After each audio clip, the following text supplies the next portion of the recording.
इयम् आकाशवाणी सम्प्रति वार्ताः श्रूयन्ताम् प्रवाचिका निधि तिवारी।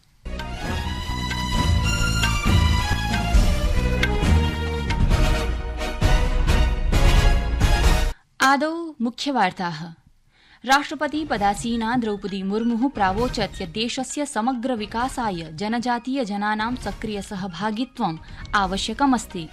प्रधानमन्त्री नरेन्द्र मोदी श्वः प्रातः 11 वादने मन की बात इत्यस्मिन् कार्यक्रमे देशवासिभिः साकं विचारान् विनिमयीकरिष्यति।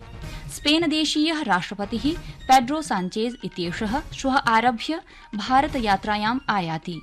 भारत ऋतु विज्ञान विभागेन ओडिशा राज्यस्य विभिन्नेषु भागेषु अतिवृष्टिः अनुमानिता, तत्र साहाय्यकार्याणि प्रचलन्ति।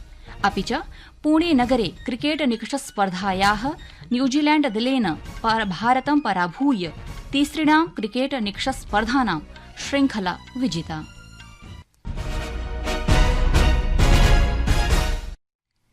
इदानीं वार्ताः विस्तरेण। राष्ट्रपति पदासीना द्रौपदी मुर्मु प्रोक्तवती यत् आदिवासिनः जनाः प्राकृतिक जीवन शैल्या सञ्चित ज्ञानस्य संग्रहाः सन्तीति। भारतीय प्रौद्योगिकी संस्थानस्य IIT इत्याख्यस्य भिलाई इत्येतस्य दीक्षान्त समारोहाय उपस्थितान् जनान् सम्बोधयन्ती राष्ट्रपतिः मुर्मुः कथितवती यत् जनजातीय जनानां जीवनशैल्यः देशस्य सतत विकासाय महत्वपूर्ण योगदानं दातुं शक्यते। अनया कथितं यत् देशस्य सर्वविध विकासः तदा सम्भाव्यते यदा विकास प्रक्रियायाम् आदिवासी जनानां सक्रिय सहभागिता स्याद् इति। प्रधानमन्त्री नरेन्द्र मोदी श्वः रविवासरे मन की बात इत्यस्मिन् कार्यक्रमे देशवासिभिः साकं विचार विनिमयं करिष्यति। मन की बात इति मासिक कार्यक्रमस्य इदं 85 संस्करणं भविष्यति।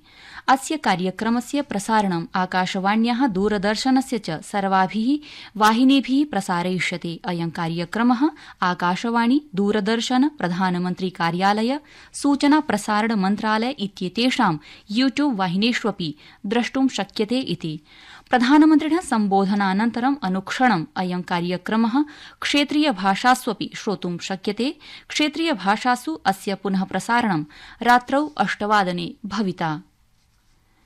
मुख्य न्यायाधीशः DY चन्द्रचूडः उक्तवान् यत् न्यायपालिकां समेत्य सर्वेषु क्षेत्रेषु महिलानाम् अधिकाधिकं सहभागिता भवितव्या इति। आकाशवाण्या सह विशिष्ट संवादे एकस्मिन् असौ उक्तवान् यत् अनेन महिलानां पक्षाणां सूचना निर्णयाश्च सरलाः भविष्यन्ति। आकाशवाण्या सह स्वीय प्रारम्भिके एव संवादे असौ निगदितवान् यत् सः बाल्यादेव आकाशवाणीतः प्रसारितानां हिन्दी, आंग्ल, संस्कृत वार्तानां श्रवणं करोति स्म। Famous voice was that of Devkinandan Pandey. He would say, "Ye Akashvani hai. Ab aap samachar suniye Devkinandan Pandey se." And then you had this very delicate voice of Pamela Singh and Lotika Ratnam. This was All India Radio. The news read by Lotika Ratnam. And then I would listen to the Sanskrit news every morning with my parents, Say, "Yam Akashvani Samprati Varta Shruyantam." Spain देशस्य राष्ट्रपतिः Pedro Sanchez इत्यसौ श्वः आरभ्य अस्य मासस्य 29 दिनाङ्कं यावत् भारतस्य आधिकारिक यात्रायाम् आयाति। तेन सह तस्य भार्या बेगोना गोमेज इत्यसौ च आगच्छति। विदेश मन्त्रालयेन एकस्मिन् प्रदत्ते वक्तव्ये कथितं यत् श्री सांचेजस्य इयं यात्रा प्रथमा भारतयात्रा भविष्यति। इतः पूर्वं प्रधानमन्त्री नरेन्द्र मोदी, राष्ट्रपतिः सांचेजः च बहुपक्षीयोपवेशनेषु अनेकवारं मिलितवन्तौ। यात्राप्रवासे राष्ट्रपतिः सांचेजः प्रधानमन्त्रिणा नरेन्द्र मोदिना साकं मण्डलस्तरीयां वार्तां समाचरिष्यति। उभौ नेतारौ वडोदरायां C-95-200 इत्याख्यस्य विमानस्य स्थापित संयन्त्रस्य उद्घाटनं विधास्यतः। एतद्धि विमानन क्षेत्रे मेक इन इंडिया इत्यस्य उपक्रमस्य अन्तर्गतं भारतेन विहितः प्रमुखः पदक्षेपो वर्तते। प्रियाः श्रोतारः, संस्कृतवार्तायाः संस्करणमिदम् इदानीम् आकाशवाणीतः प्रसार्यते। सममेव अयं कार्यक्रमः आकाशवाण्याः अन्तर्जालपटले www.newsonair.gov.in इत्यत्र अथ च न्यूज़ ऑन AIR इति चलदूरभाषीय तन्त्रांशे अपि उपलब्धो भविष्यति। प्रधानमन्त्री नरेन्द्रमोदी अस्य मासस्य 28 दिनाङ्के गुजरात राज्यं प्रति याति। तत्र असौ विभिन्न विकासात्मक परियोजनानां शिलान्यासम् उद्घाटनं च करिष्यति। यात्रावधौ श्रीमोदी स्पेनदेशीय राष्ट्रपतिः पेड्रो साञ्चेज इत्यसौ च टाटा एडवांस्ड सिस्टम लिमिटेड परिसरे C-95-200 इत्येतस्य विमानस्य निर्माणाय टाटा विमान परिसरस्य उद्घाटनं करिष्यतः। तदनु प्रधानमन्त्री श्रीमोदी अमरेली स्थले भारतमाता सरोवरस्य उद्घाटनं अथ च 900,400 कोटिरूप्यकाणां परियोजनानाम् आधारशिलामपि स्थापयिष्यति। अपि च जलापूर्ति विभागस्य 700 कोटिरूप्यकाणां विकासपरियोजनाः अपि उद्घाटयिष्यति। प्रधानमन्त्री पर्यटन सम्बद्धानां पदक्षेपाणाम् आधारशिलां स्थापयिष्यति, येषु पोरबन्दर जनपदस्य मोकरसागरे कर्ली रिचार्ज जलाशयस्य विश्वस्तरे पारितान्त्रिक पर्यटनत्वेन संशोधनं सम्मिलितमस्ति। ओडिशा राज्ये तटीय जनपदानां गभीरतया चक्रवात प्रभावितेषु क्षेत्रेषु साहाय्योद्धार कार्याणि पुनर्निर्माण कार्याणि च विधीयन्ते, यतोहि अनेन दाना चक्रवातेन विद्युत्स्तम्भाः, वृक्षाः, गृहाणि च क्षतिग्रस्तानि जातानि।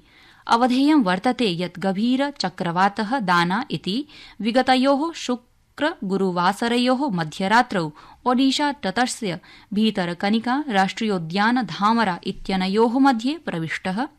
भारतीय ऋतुविज्ञान विभागेन सूचितं यत् अयं चक्रवातः साम्प्रतं ओडिशायाः उत्तरभागेषु निम्नभारयुतेषु क्षेत्रेषु संकुचितः जातः।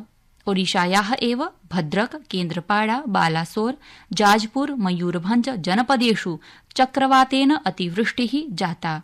अत्रावधौ तत्र जवीयगत्या पुनर्निर्माणस्य कार्याणि प्रचलन्ति।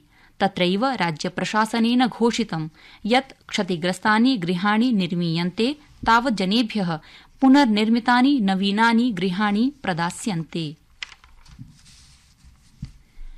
झारखण्ड विधानसभा निर्वाचनस्य प्रथमचरणाय नामाङ्कन प्रक्रिया ह्यः सम्पन्ना।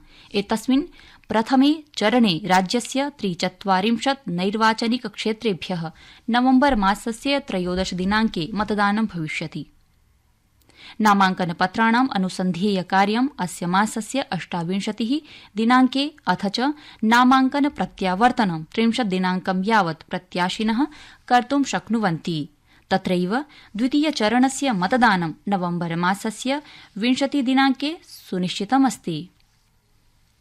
तत्रैव महाराष्ट्र राज्ये प्रथमचरणस्य विधानसभा निर्वाचनाय नामाङ्कन प्रक्रिया प्रचलति।